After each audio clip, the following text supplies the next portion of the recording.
All right, so I'm hoping this is going to be the last video for 8.2 integration by parts. Again, it's the name of the section, so it's what we're doing in all these. So that formula is here as a reference, although probably at this point you have it at least partially memorized.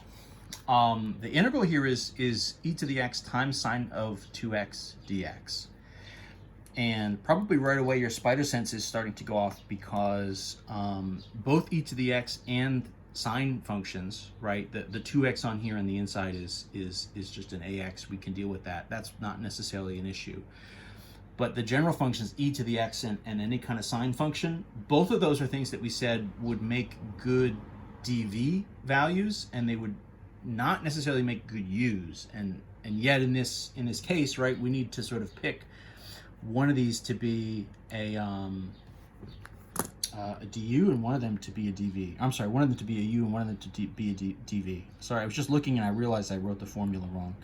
I made all sorts of flippant statements about how blah, blah, blah, you have it memorized, and then I actually wrote it wrong. So good work. Good work, me. Anyway, so I need a u and I need a dv. I am going to make one suggestion here. What I would say is with this like 2x on the inside, you know, if we have to pick, let's let sine of 2x, let's let that be the u.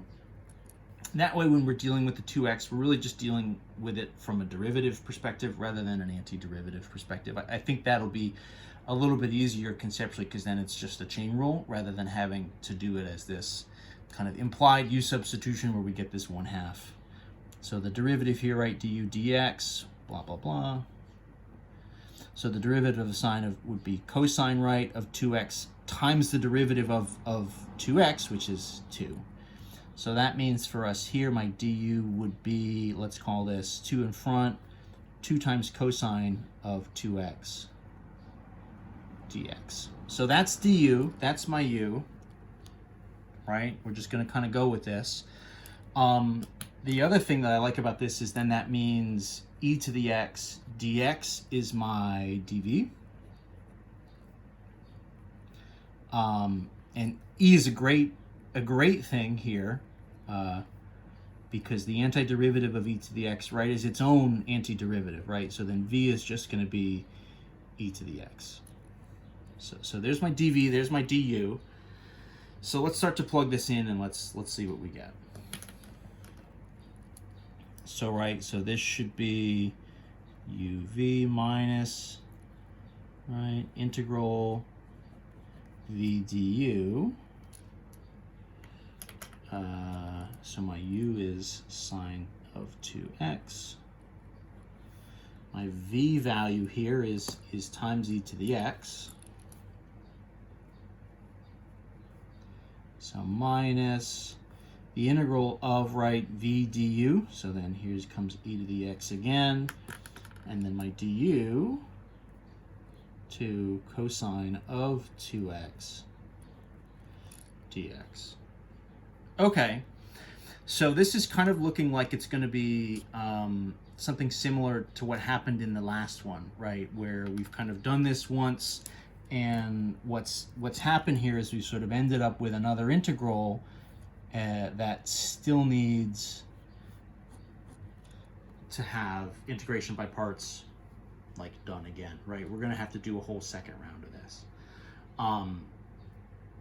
You know, you're maybe going to be a little bit suspicious and feel like, well, you know, okay, so what happened? We swapped out, you know, e to the x for e to the x, so I guess that's fair. And then we swapped out a sine for 2 times cosine. Like, is that better? That seems like it's getting worse. And I would say, hold on. Let's not, you know, let's not do anything wild here before we tried some stuff. So let's try round 2, and let's, in theory, kind of keep this going in a pretty consistent kind of way. So let's let, normally I guess I would bring the 2 out of here. I'll just include the 2 as part of it. So let's let u equal the trig stuff, 2 cosine 2x, right? So then my derivative, the derivative here, right? So that's going to be the derivative of cosine is negative sine. That'll be negative 2 sine of 2x, right? Times the derivative of the 2x is times 2. So that means, right, my du is going to be like -4 sine of 2x dx. Okay. Sort of a slightly skeptical okay. It's like, yeah, bud, go ahead. I guess we'll see. That must mean then that our dv, similar to what it was last time, dv is going to be e to the x dx. So the integral is the integral, which means v is going to be e to the x. Fair enough. Let's give all this stuff a try. So here's u, here's du. So what have we got? So this is, let's carry this stuff down, right? So this should be, right, kind of e to the x times sine 2x, right? That's kind of what we had before. I flipped the e in front just because I think it looks nicer. So minus, so then this will be uv minus the integral v du, right? Minus this round 2, right? So equals e to the x sine of 2x minus, all right, so what do we got? So u is 2 cosine 2x times v in purple, which is e to the x, great, minus the integral, right, of v, e to the x, times du, right, which is then, so that's like -4 sine of 2x dx. And then, right, this whole thing is getting subtracted, right? So let me put these parentheses here. So let's just take a minute. Let's clear away some of the subtraction and some of these parentheses, and let me kind of write everything here, I guess just in green. So this is e to the x sine 2x, right, minus 2e to the x cosine of 2x, right? Minus comes through. And this is where we got to watch a little bit. So this is, you know, minus is plus, but then this is minus. So minus 4 times e to the x sine 2x dx. Oh gosh, I'm sorry, that was out of view. That's where we ended up. Okay, so now it really starts to feel like maybe we're just going in circles, because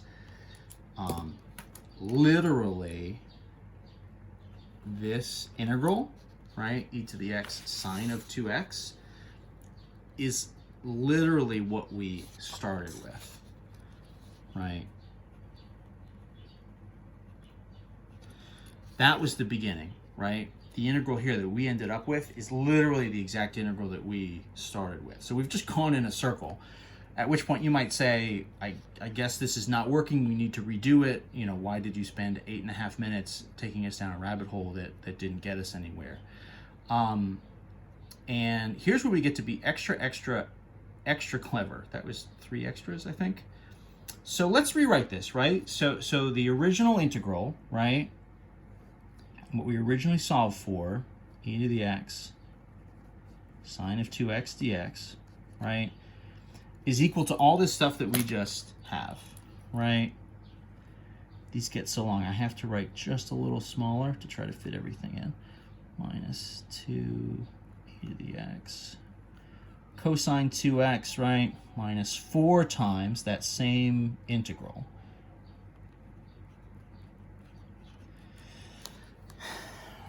Right? But if this matches with this, right? Those two integrals are literally the same thing. What I can do is I can add this, you know, this is minus 4 times the integral, right? Over here on the right. What if I add it over here, right? What if I do plus 4 of the integral, right? Plus 4 of the integral. Well, what would you'd say, what? I can do that? And I would say, yeah, actually, right? Because it is literally the exact same thing. The integral of e to the x times the sine of 2x dx, right? Here's one of them, and then here's minus 4 of them. So if I add 4 to this side, that's going to get me 5 times the integral, right? E to the x sine 2x, right? Obviously, 1 plus 4 is 5. So equals what these two are. E to the x sine 2x minus 2e to the x cosine 2x. Okay, well that's kind of strange. I mean, if this is just 5 times the original, all I need to do then to get a final answer here is just do a division by 5, right? Just divide everything here by 5, and then that's the answer. So then the integral of e to the x sine 2x dx, right, would be like 1/5 e to the x sine of 2x minus 2/5 e to the x cosine 2x. And I guess the only thing keeping it from being a proper answer would just be plus big C. But I can just write it, and that's it. We kind of get there without ever, really kind of doing a full proper antiderivative. It feels so strange to do it, but it works. I mean, algebraically, math-wise, it's fine, right? I mean, if you have this equation, you end up, if this is a and this is minus 4a, a equals yada, yada, yada minus 4a, it's just combining like terms, right? Bring the same integral over to the other side, just add it up, and then just divide by the coefficient, right? So then it's 5 times that original, and then when you divide by 5, you're good to go. I mean, that's it. So it's a very, very clever kind of sort of sideways attack on this problem. It's I think one of those things where I know I've said the word clever like 3 or 4 times already, but it really is just about cleverness and kind of noticing that you end up with the same thing you started with, and then kind of realizing that, rather than being a sign that you're hopelessly lost in a loop, I mean, in theory, which you would be if you kept going, neither of these is going to get better, right? As you start to go through this, both e to the x and sine of x are just going to continue giving you the same kind of things over and over. Obviously, the e to the x will keep giving e to the x, and then sine will just go backwards between positive and negative sines and cosines. But that actually is something we can use to our advantage here in the end, because you end up, after a couple rounds, back at the beginning, and then you can kind of rearrange it. This would also happen if you flipped the u and the u and the dv from way back in the beginning. If you use the e to the x as your u and you use the sine as your dv, you could do the problem more or less the same way. You would end up with slightly different coefficients, because now you'd have these 1/2s and maybe 1/4 in front, because you're doing an antiderivative there. But I don't know, that's okay, that'll happen. You just got to sort of chase those coefficients and those constants, and you're still going to get there. So there we go. So if you get this kind of infinite looping thing that happens, that's the move to get out of it. If you get kind of caught in this loop, there's a way to kind of punch your way out of the side using this. Once you get back to the exact original, bring it over, and then just sort of do an algebra move to get there. So not super obvious, definitely not obvious that this would sort of work as an antiderivative for what we've got here, but it seems like it's going to get you there. So there you go. Enjoy. That's integration by parts. And that's the end. That's all I got to say.